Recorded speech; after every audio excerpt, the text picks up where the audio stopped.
Welcome to Red Sky Fuel for Thought, the podcast from Red Havas that interviews leaders in industry to bring you the latest insights, brightest thinking, and emerging trends in communications.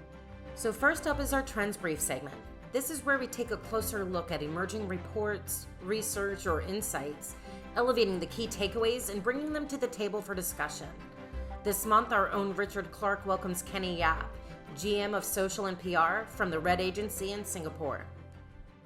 Hi, Kenny, how are you? Hi, Richard. I'm good. How are you?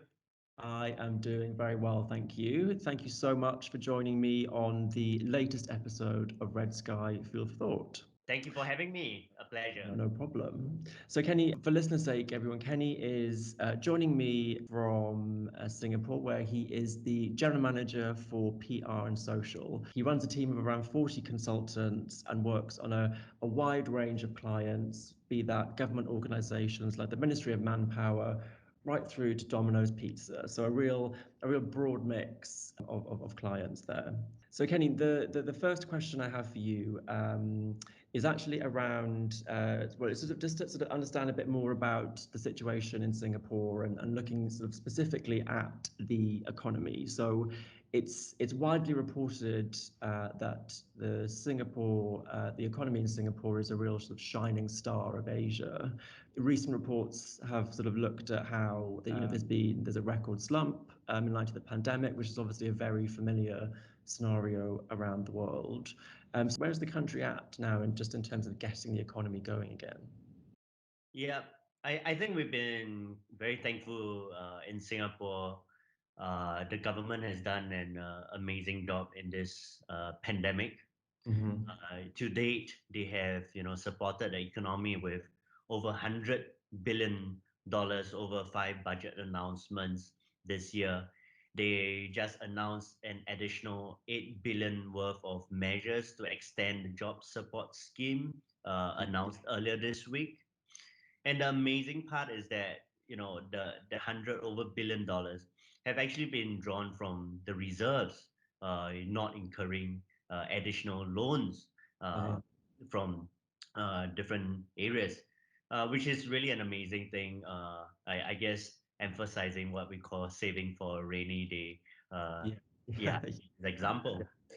But that said, it's still really challenging times for the businesses and the market in Singapore. I think we haven't really felt the full impact because of the government support, be it for the various sectors, for the rental overheads, or even with the job support scheme Mhm. for the locals and the workers and the workforce. But we see that it's always a fine balance between opening up the economy while having the safety measures and interest in place for the people. And I think at large, the government has kind of controlled the numbers, Yeah. cases. We see the F&B sectors opening up. Gatherings are capped at 5 packs a group. Mm-hmm. Most services are allowed to resume, short of the nightlife entertainment business, understandably so. Local tourist attractions are opening up. Yeah. But the aviation and hospitality sectors will continue to be affected. But in Singapore, it's very different, and we Yeah. are very reliant on external tourism or Tourism. inbound tourism. Yeah. Yeah. So, I think that's where we see a big challenge for a lot of the local businesses. Yeah. The government has supported with budgets, but businesses need to transform and adapt to a new post-COVID world. Yeah. Uh, this is something that, the government has provided that support for all businesses to kind of ride into that new world. Yeah, and it's really, really vital and important to do so. Yeah, really, really interesting to hear as well, because we sort of on the first edition of this podcast, James Wright, our global CEO, was talking about how brands really innovation is key here in terms of navigating the pandemic. I'm wondering if there is a sector in particular, that's really kind of impressed you, just in terms of how they've pivoted or how they've communicated, Yeah. to sort of just to navigate their way through what is ultimately very unprecedented times. Yeah. In fact, I'm actually like really impressed with all the sectors that have accelerated their digital transformation.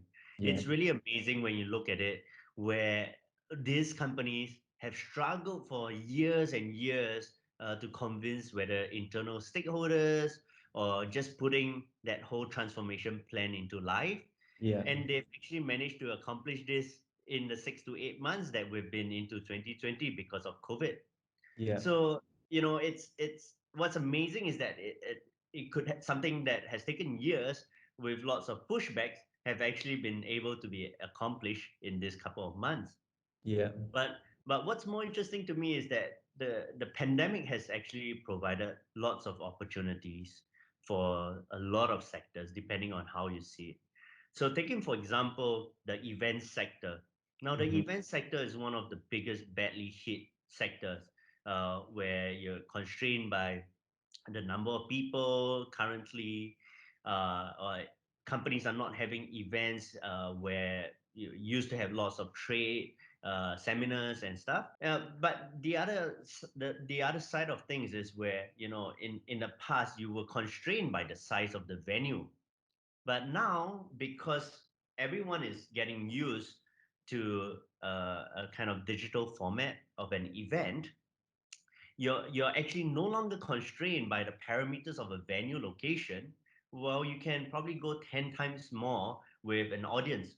So during the pandemic, one of I guess you would say one of the most famous Korean band, BTS, they actually hosted their virtual concert to celebrate the 7th anniversary of their debut, and they picked with 756,000 viewers for a paid virtual concert. Now that's hmm, almost close to 800,000, 1 million viewers, and you would have never uh, gotten a venue with that kind of size. yeah, So I see that there's lots of opportunities here and there, where just taking that events as an example, or even for the F&B outlets where they were struggling with rental space overheads which were high. They're now able to operate from a centralized kitchen where food delivery is a key component. Most of the locals are kind of like dining at home, or hmm, rather preferring to eat at home. So you're able to um, go onto this level playing field, that I will call it, and really yeah, change your business or adapt accordingly to forge ahead. yeah, So I would say like the companies that have really adapted well to this digital transformation has really impressed me the most, and those that can really see that opportunity to leverage and to really adapt, they would really shine. Sean, yeah.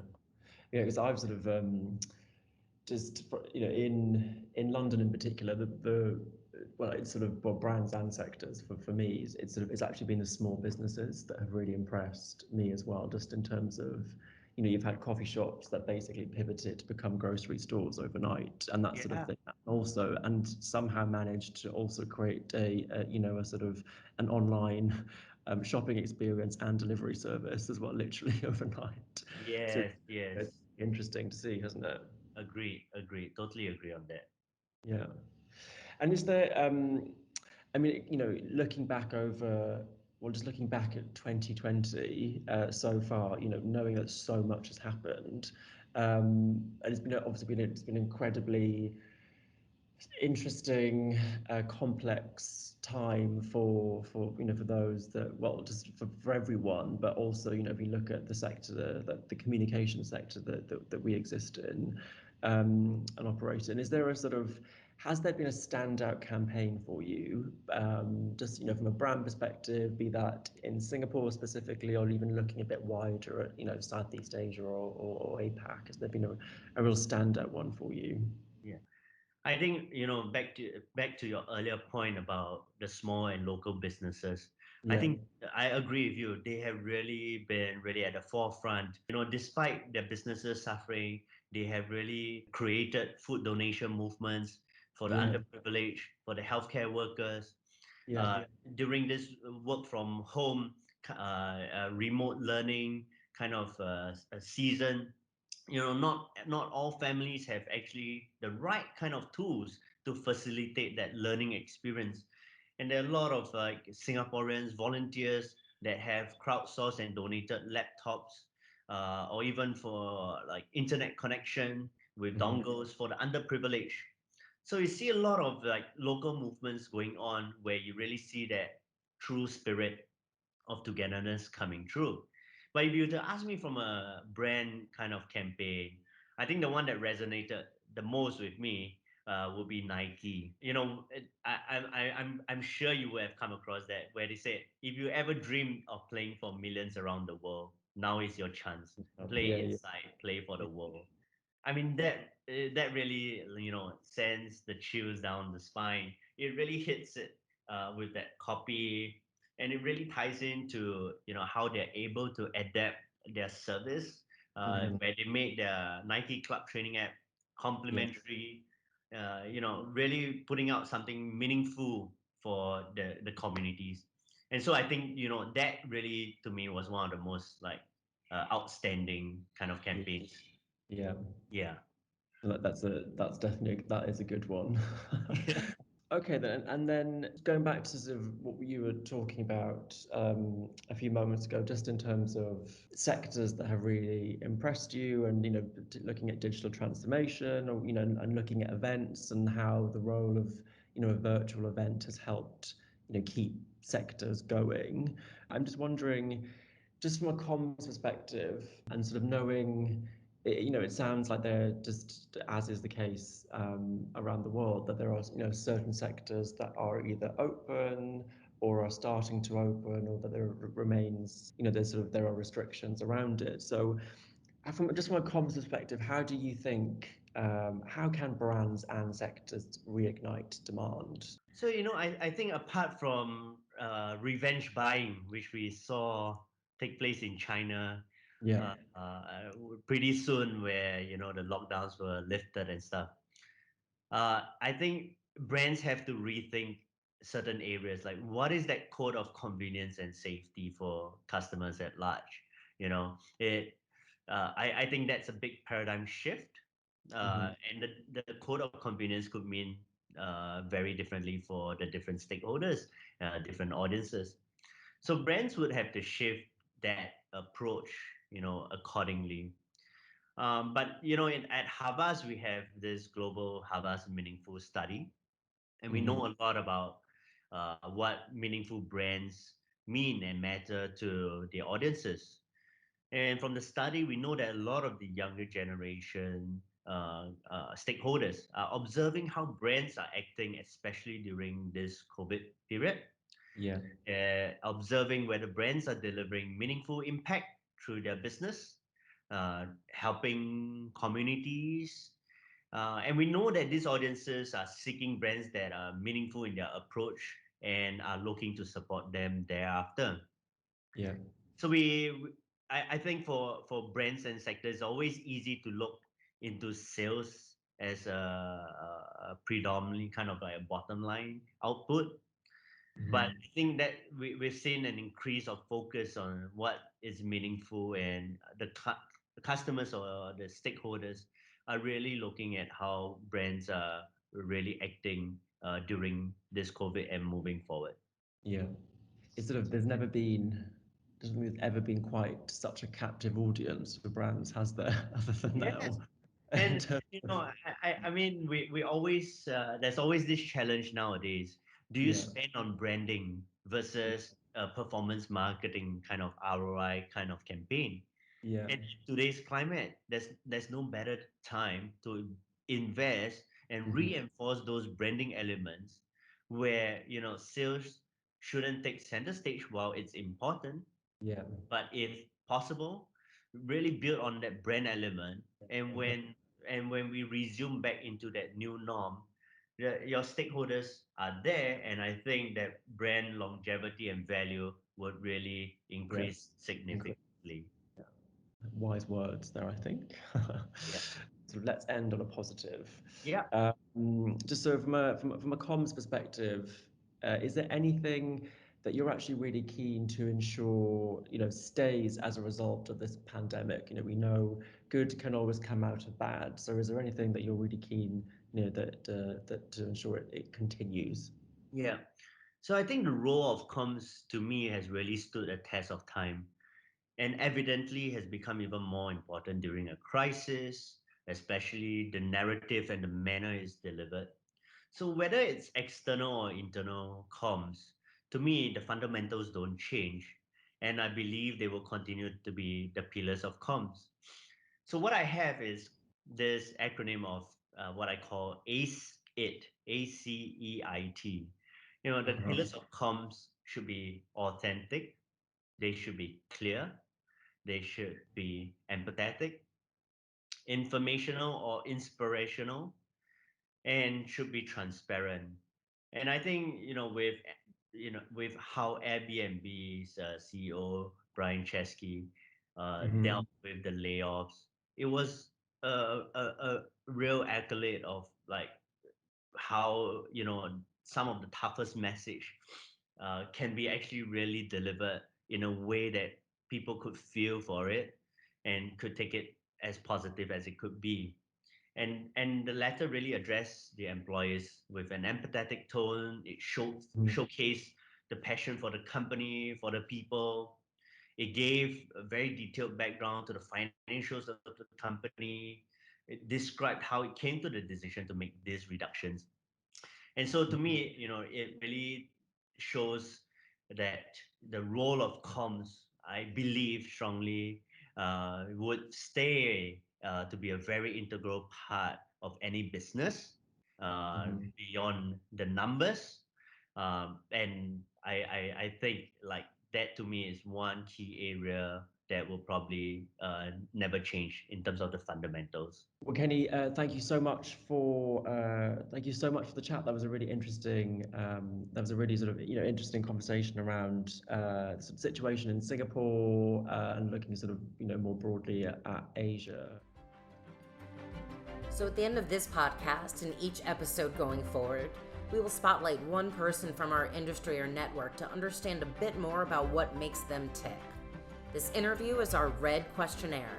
The guest is never the same, but the questions always are. My partner, Georgina Thompson, will be your host for this segment. Say hi, Georgina. So let's kick this first one off with Charisse Filchez, Business Director of Red Havas Philippines and Havas Media Ortega. Charisse is a public relations professional with more than 12 years of experience, catering to a wide range of brands from consumer goods to travel to tech and even corporate accounts. She's always passionate about meeting people and knowing their stories. Welcome, Charisse. It's brilliant to speak with you. Thank you, Georgina. Thanks for having me here. Of course. Thank you for agreeing to chat with us today. We're really excited to have you. Should we kick off with our first questions? Let's give it a shot. Perfect. So, Charisse, what was your first job? I actually started working when I was only 19 and I was still studying in college. So I took a part-time job at a local photo studio for kids and babies. And I was like a officer. I was a front desk officer, but my role was quite unique. So I had to do the cashier. I had to assist during the shoots, like most important, like to make the kids and the baby smile and laugh. And then afterwards, I would prepare the slideshow with basic Photoshop and then try to sell the photos to the parents. So I was a part timer for 2 years. And then when they found out that I was about to graduate college, that's when they offered a new position, which is actually a marketing officer slash recruitment and executive assistant to the managing director slash many other things. So I said yes because marketing and PR was something that I was very very interested in. So, but then the executive assistant part was when I felt like life became more colorful. I felt like I was Emily from Devil Wears Prada, but I didn't have to wear designer clothes every day. So having that experience in retail and operations was a great training ground, though. So because of that, my course was advertising and public relations, and I realized that I got to meet a lot of interesting clients in the store. So all walks of life. They weren't afraid to open up to me and share their stories. And then it was since I was there for 2 years, I literally saw some babies grow up right in front of me. And that's when it hit me that I do love storytelling, and I do love it when people connect with you and just open up to you. And then there's really something about photographs and how they also tell a story. So after my stint there, that's when I joined a local PR agency, and the rest is history. That's amazing. Thanks, Charisse. It's so interesting to have such a different sort of entry into our industry. So, are you an early riser or do you burn the midnight oil? If this question was asked like 6 years ago, I would have answered midnight oil in a heartbeat. Like I could stay up till 3 a.m. and then go to work as early as 8 a.m. But now I'm an early riser. I think it comes with age since I'm already in my mid 30s. Like even here at work, I always make sure that I come in a few minutes earlier. I just want to get a good head start. How many stamps do you have in your passport? I tried to look at all of my passports and then started counting, but I think it's like around 20. But it's only because it's possible to visit Asian countries for the weekend, like Hong Kong, Taiwan, Bangkok, Malaysia. It's very popular here in the Philippines, so some of us would fly there like once every quarter just to have a quick escape. I think it's the same as Europe. I mean, you guys also have that opportunity to go to Paris for the weekend or to Spain. So there, I would have to say like Taiwan is like one of my favorite destinations. Like I try to make it a point to go there at least once a year because it's really underrated. But the farthest that I've been to is probably New York or Turkey. There's still a lot of places that I want to go to when this pandemic is over, like Morocco, Portugal, South Korea. And I really do miss our islands. I really want to revisit our beaches like Palawan or Siargao. Amazing. Charisse, what's your favorite social media to follow and why? This is so hard to answer since I'm usually on Instagram like a lot. Like it's my safe space. So I guess it comes with a job that I do follow a lot of local and international media outlets and media personalities.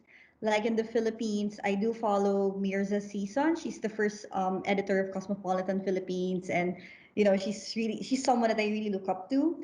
And then I guess in the international scene, I follow Ariana Huff from the Huffington Post, and then there's some outlets like The Cut, Atlantic, New York Times. So it's a good source, and I love their opinion pieces too. So, but even before Instagram started, I would always visit the blog of Scott Schumann, the sartorialist. So until now, I still follow him and his wife. And then, as a huge fan of storytelling, I really, really love Humans of New York. It's funny because they're now also on Instagram, and their stories are like really long and you really have to read it. And then I also follow Moth Stories. And since photography is something that I'm very very passionate about also, and I do believe that I'm a visual person. I love accidentally Wes Anderson and Malika Fab. So like her designs are just amazing. I still dream of going to one of her exhibits in Europe, and hopefully I get to bring home a piece back home. So there, but on a personal level, like I am a huge fan of Korean dramas and Korean pop culture, so I do follow a lot of those Korean actors and actresses, even if I don't understand their captions. And then yeah, I'm not shy to admit that I am an army, so I also follow BTS. I love that so much. I like the sort of selection that you have there, and I'm also a massive fan of Humans of New York too. So I completely agree with you. Yeah. So Charisse, the headline grabbing your attention at the moment. If we read up on anything this month, what do you think it should be and why? I really think the one that I hold close to my heart right now, I guess, would be good governance in the time of the pandemic. So a friend tweeted this at the start of the pandemic. He was saying like COVID exposed our government and its incompetence. People run for office thinking it's an easy way to make a quick buck while gaining power. Then a crisis like this hits, and suddenly it's a real job, and they don't know anything about leadership and management. So here in Manila, we're on our 6 month of lockdown, and on a personal level, I can't help but feel a bit envious that our neighboring Asian countries are doing a lot better than us. So they are progressing and starting to open up. And during the early days, our local government was just too focused on other things rather than the pandemic. So, of course, being in this industry, I was a bit upset. Like the government was focused on shutting down the biggest network in the country. They were convicting Maria Ressa from Rappler, which is one of the top journalists in the country. They were trying to pass an anti-terror bill, which may strip off, regular citizens their freedom of speech. So, in a global scale, I think it's great that we're reading about countries who are successful in fighting COVID without a vaccine. So let's also put the spotlight on the nations who are currently still in bad shape. Like I mean, aside from the Philippines, I know I've been reading also like there's still some other countries like South Africa or South America, and I guess the U.S. also. Like, hopefully, this can be an eye opener for the officers in charge, like the president, prime minister, Ministry of Health, for them to step up and be accountable. I think it's really important that we need to talk about it. Like, we need people to know about it so that we can learn from each other and so that we can become better citizens or leaders, because it's 2020 is really a game changer for not only for one person but for everyone. The entire world is involved with this. And was there another topic that you wanted to talk to as well? Well, well, and if you want something like a bit lighter, like something more fun, so something that I find really interesting is that it's all about like East meets West. So for the longest time, especially here in the Philippines, we look up to Western culture, especially in the trends. So the Americans actually had a great influence in our country, and most of us in the metro can speak and write in English. It's actually a primary language rather than Filipino. So the couple of for the for the past couple of years, we're noticing that the East culture is getting more and more popular. Like anime communities are getting bigger here. Like Gagan, an Indian chef based in Thailand, made it to the top 5 chefs in the world. Parasite winning Best Picture in the Oscars, and then I see more Filipinos enjoying Thai films and series. And then, of course, again, being a fangirl, BTS dominating the world in the music industry. So it's quite interesting that language is no longer a barrier, and then more and more people are starting to be open to cross cultures. Like for the longest time, people have been talking about diversity and representation. Finally, um, we can see it now in pop culture that it's more present. So from here, I think like since people are talking about these trends, it can be applied from people's home, and then people are more open at work and even in our different communities. Absolutely, and I think that that's so right, and I think that's one of the objectives of our podcast as well, because this is becoming so important that we all sort of are working together across the globe, and I think you're absolutely right on this particular point, and it's really exciting, I think. Yeah, like like we're just one phone call away. Exactly, a Yeah. Teams chat away. Yeah. So cliches are cliches for a reason. What's your favorite?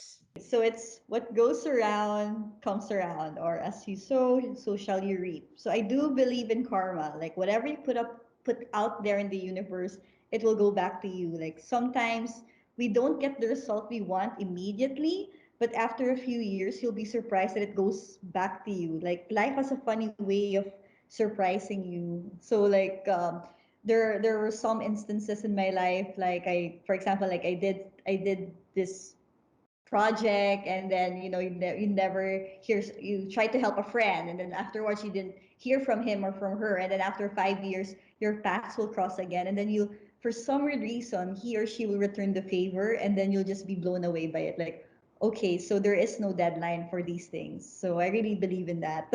What's your message of encouragement and enlightenment? I love this question. I guess with their situation right now, I know that a lot of people is yearning for things to go back to normal. Like I see posts like I want things to go back to normal. I want how it was before. Well, here's the good news and the bad news. Things are not going to go back to normal. So here's a quote from Murakami, like one of my favorite authors also, that I wanted to share. So he says, and once the storm is over, you won't remember how you made it through, how you managed to survive. When you come out of the storm, you won't be the same person who walked in. That's what the storm's all about. So with this pandemic, you won't be, after this is all over, you won't be the same person you are anymore. But that's a good thing. So there is a better version of ourselves waiting when this is all over. We are given now the chance to reinvent ourselves and to take good care of ourselves. So our inner chef, baker came out. Like, I never thought that I would find myself in the kitchen. Our alter ego of being a fitness guru is on the loose, and even being an online seller in a span of 2 months is actually possible. So there is growth in darkness. This is all temporary. I know it's been more than 6 months, but I do believe that something good will come out of this, either in a personal level or even at a national level, and maybe in a worldwide level. I love the quote that you just read out, because it's even speaking with some of our colleagues and some of our friends, everyone has sort of gone through something together, so it's around so all coming together at the finish line. And I think that we've still got a bit of a storm to weather, don't we? So we all have to kind of band together to get through. Yeah, but I think that at the end of this all, like, there's another cliche. There is a light by the end of the tunnel. So, and this is just it's gonna end soon. I know it will. Absolutely. So thank you so much, Charisse, for joining us. It's been an absolute pleasure to have you on the Red Questionnaire and to learn some more about you. And thank you so much for spending the time with us today. Okay, thank you so much, Georgina, for having me over. We appreciate you listening to the Red Sky Fuel for Thought podcast. We hope you'll join us again for more of the latest communications, insights, and trends from the team at Red Havas. Until next time, thank you.